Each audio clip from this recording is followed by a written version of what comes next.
Alright, so as promised, here is the updated version of the video build guide. And yes, we have the Wrathful Heart. And yes, this was about 28 million damage with the Sorc. This is the same build that I've been rocking. I've just switched, a couple of things in my Paragon board and finally got the Barber Wrathful Heart inserted into my build, as I said on the last video. If you haven't seen it, it is right here on the screen. If you want to see the full written guide about it, it is also in the description and in the pinned comment. And without any further ado, let's go and take a look again at the updated version of the Oculus, Blizzard, and Ice Shard build that a lot of people were like, no, you can't even push with it. I'm only gonna look at this video or use it if you can push or like do a tier 100 nightmare dungeon with it. Well, I'm done with tier 98s and I'm also pushing right now for tier 100. So hopefully it's gonna be in the next couple of days and I'll make a video about it. So without any further ado, and without also all the changes coming in on Tuesday, I wanted to make this video fast so we can take a look at the full guide this time before the next big patch. So like I said in the beginning of the video, this build is very, very similar to the one I've put in my last video right here. Look at it before if you want to see the gist of it. This is going to be more of an update on the build. I'm tweaking a bunch of things and I'm also now level 90 and I have way more Paragon points that I had before. So I've switched a couple of things in there to be able to maximize the damage.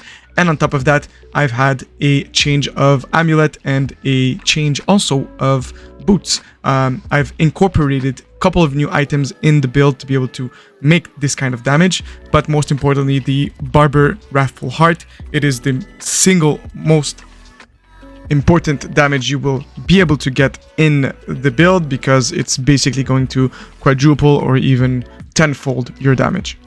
Alright, so let's take a look at what's different on this build specifically. So what we've changed is, we're still using the Oculus, we're still using all the aspects that we've used in the other video, but we've changed the heart because we got the Barber Heart, which is basically, a super steroid heart that you get throughout, it's the hardest to get in the game, but if you do the mechanics of the season and you farm, some Ravenous Pit for the Malignant Tunnels, you will find it. If not, there is a quest bug that you can actually do. If you don't know about it, let me know in the comments. I'll let you know a little bit later because it's super also convenient to do it. There's a lot of hearts that come down. I'm pretty sure everybody knows about it already. So what is different is, as you can see here, whenever I'm in a boss fight, what I do is I change for my control staff. This one is a little bit harder because it is level 72 and I didn't quite hit my rotation. But at the end, what we are doing is still the same thing. We are teleporting, using our ice shards whenever we can, and trying to stagger the boss the most fast possible. So once he is staggered, you can basically even just keep everything and go in. Like this one here, this time, you can just like use it really, really quickly instead of changing. You're gonna do like 4 or 5 million damage anyway, and you're gonna have a blast with it. So let me show you here what I actually do right before going into a boss at the end of a nightmare dungeon. I just switch my boots and my ring for Asu's Heirloom and for a Ring of Inner Calm. Ring of Inner Calm is basically going to switch with the control ring that I have, which is right here, because I'm going to use a staff with the control aspect in it instead. I'm taking out the focus and the Oculus. The focus has the ice shard piercing aspect, but since it is a boss, I don't really care. I just use the control staff instead because I don't need the ice shards to pierce. I just need them to be really, really fast. As you can see here, Asu's Heirloom is going to give us way more critical strike chance even after the evades, and because of that we are going to stack even more damage with the Barber Wrathful Heart. I am going to be working on different, builds for Arc and Fire whenever the new patch is going to hit. It's going to hit on Tuesday, so I'll be working hard right after that. In the meantime, if you want to use this build, I absolutely suggest it. It's super, super fun. I know that a lot of people in the comments were like, I'm never going to use this build. It can't push, things like that. I've pushed up to like level 98 tier nightmare dungeons. I did die quite a while, but it is still feasible. If you do have lots and lots of keys, you will be able to finish a tier 100 nightmare dungeon. So I wanted to show you quickly, you know, the aspects and the hearts that we're using. So again, Wrathful heart, it is mandatory for the amazing damage it gives. And then we are going to use the Vicious heart for gain on critical strike damage. This one is the one I use usually. It's 79% critical strike damage for every critical strike you do, but non-critical strike deals less percent damage. Because we don't really care, because we are getting so much critical strike chance that we are getting through this with a lot of damage. Everything is still the same, so Glacial Aspect, Flame Biters, Remnant of the Infinite, and then Frozen Tundra. We are using also the Ice Heart Brace for more and more chain reactions. Whenever you are into the battle, you can change it for another piece with Disobedience to be able to get more, you know, increased armor. Shared Misery to be able to spread the CC whenever you are into the actual nightmare dungeon and not in the boss. And as you can see here, Oculus and the piercing ice shard aspect. Alright, now let's talk about skills and paragons. I did change the paragons to be able to be a little bit more suited on utilities. I want to get back more lucky hit, I want to have more mana, and I also want to have a little bit less Paragon boards, because I don't feel that after 6 I do get like a lot of benefits, because the damage stays around the same, still 6, 7, 8 million depending on elites, and way more than that on super bosses. But you know, I tried to stack damage reduction. It doesn't do anything for the Sorceress right now. I have like 4 different damage reduction stats, and I still get one shot, so it's not really the best. So I've tried to go for utility instead. Alright, so let's take a look at the skills. It is exactly the same as the other one, so we are still using Ice Shard and Firebolt. We are using also the same skill layout. We do not change a winning strategy, so I did not change anything. We are getting back lots of mana, and we are dishing out lots of damage. Let's go and take a look at the Paragon board, because this one is the one that has changed the most.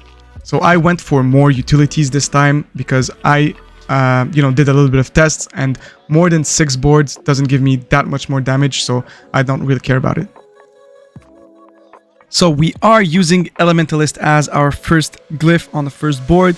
Very straightforward. It's going to give us 15% increased damage while we are using 3 different elements. It's the same as the Vicious Heart Talrasha, which basically for each unique element we're going to get damage increase. So the one I have, it can go up to 12%. I have 9.3 for up to 11 seconds. So mine can go up to 28% plus the Elementalist of 15%. They stack together. It is fantastic, because it's going to be a really high damage multiplier. On the second board, as you can see, we are going to go and use some different nodes. The first one is the glyph Tactician. I like it. 10% increased damage for 4 seconds after casting a defensive skill. And yes, it does work with your evade teleport. So every time you are going to evade, you are not only going to proc Tactician, so 10%, and on top of that you are going to proc Protection passive, which will give you also Barrier. Amazing. As you can see, I have added more nodes like Oppressive right here, 20% vulnerable damage, Guarded, 8% damage reduction, and also Weakness, which also gives 19.5% vulnerable damage. It is quite fantastic. I've added it with Tactician because of the 95% bonus to rare nodes. As you can see also here, Frigid Fate has been used this time. We are gonna proc a lot of lucky hit chance. It can give us up to 15% lucky hit whenever we hit an enemy with cold damage when they are vulnerable. It's a little bit like Frigid Breeze, where it's gonna give us mana back whenever we hit cold damage on vulnerable enemies. We are using it with Blizzard because it has already a high amount of lucky hit chance, 41%, and then you add your own lucky hit chance percentage onto those percentages to be able to calculate how much you're gonna get. On top of that, since our Ice Shards enchantment is on and we are using Destructive Ice Shards, these will also proc vulnerable on every enemies that's gonna be frozen, and Ice Shards are gonna go automatically through them because of the Pierce ice shard aspect that we are also using. So as you can see, there is a lot of moving pieces in this build. We are going to proc lots of different benefits from lots of different mechanics. Let's now continue. We are using also Static Surge on the next board. This one is fantastic because every time we are going to use our Oculus with Raiment of the Infinite, not only you are going to stun enemies, but on top of that, whenever they stun, you will get back 10 mana. So this build is basically, or any build for the Sorceress in that matter, is mana hungry, but this one is going to give you lots and lots of mana back because of the Frigid Breeze, Frigid Fate, and Static Surge. On top of that, we are using the Prodigy aspect. I am looking into taking the Prodigy aspect completely off because I think it's going to be sustainable only with the Paragon boards, and if it is, well, that's going to open a brand new aspect that we're going to put on our ring, which will multiply even more our damages, which is really, really interesting.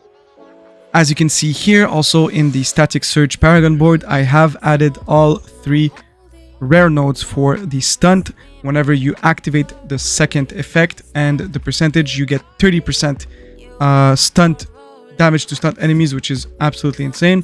On the other board, we are using Destruction, critical strike damage percentage, and we are having up to 12% more damage when we hit the 25 dex. Amazing. The second one we're using is Control, another one that's really, really important because of the 20% increased damage to stunt or frozen enemies, and basically they are always going to be either or even both at the same time.